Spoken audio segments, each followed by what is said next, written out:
Hey everybody, welcome to JLB Sports TV. I'm Justin Block, and today Liverpool drew at Anfield 0-0 against Stoke.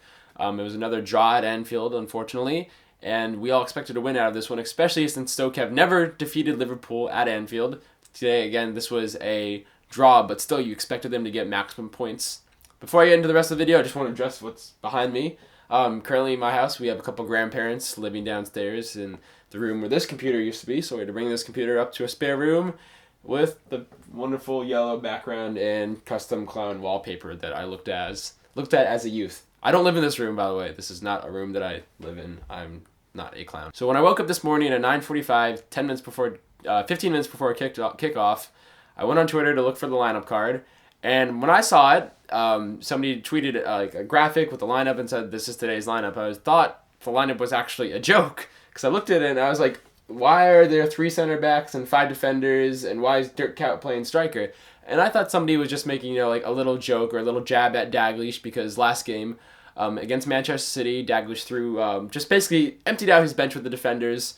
And at one point in Liverpool, you could say we're even playing 6 back against Manchester City and no striker. So I was thinking, this graphic just might be like a little sarcastic joke because of the events of last game. But it wasn't. This was the actual lineup, which was totally bizarre. Because Jay Sperry was injured, Jamie Carragher was installed in a defensive center midfield role, which is where he started his career.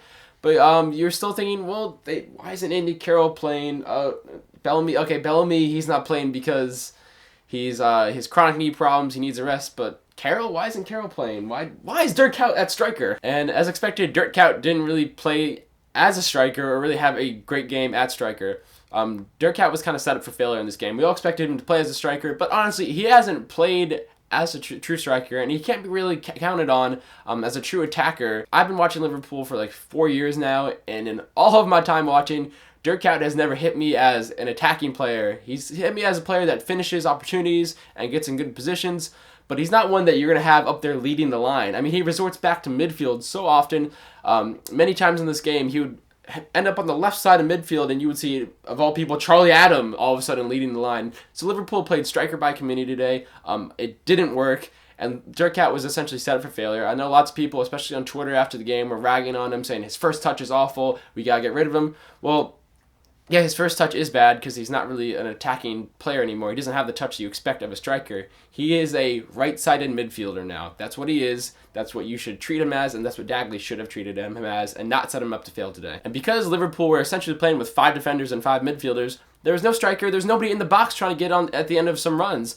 There was this one particular play that stuck in my mind where Dirk Kuyt was in the penalty area trying to get a cross in to cut it back, and the only player in the box was Stuart Downing, who was then surrounded by 4 other Stoke City defenders. Another troubling thing today was that Liverpool had 11 corners and got absolutely nothing from it. That's been a problem for most of the season, the lack of production out of set pieces. It's partly been because of Charlie Adams' piss-poor delivery from set pieces, but he's not taking them anymore. It's Bellamy, who's decent at set pieces, and Gerrard, and Liverpool still can't manage anything out of them. Aside from the Skirtle goal off a corner kick that Bellamy took, I seriously can't remember a single goal scored off a set piece this season, or at least a corner kick. Liverpool were trying to chase a goal. It was 0-0, but Dalglish still left essentially three center backs on the field: Coates, Skirtle, and Carragher. He left them on the field, but he took off Downing and he took off Henderson, which just, I didn't understand. You can take off Carragher, put the striker on that you need to get that goal, but keep Henderson on, keep Downing on, keep these guys that are your main creators. Stuart Downing leads Liverpool in chances created. I don't know why he came off. It just made no sense to me to have essentially 3 center backs on when you're chasing a goal. Another story today was Howard Webb. He should have given a penalty to Andy Carroll's favor off a couple corner kicks.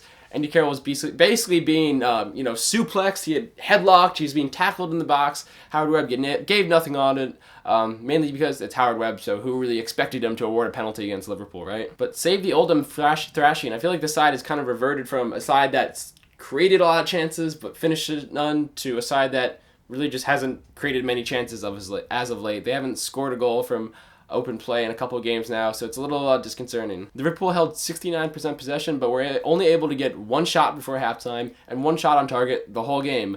That is a problem. This is another Anfield draw. Too many points dropped. Liverpool have been, faced with injuries, suspension.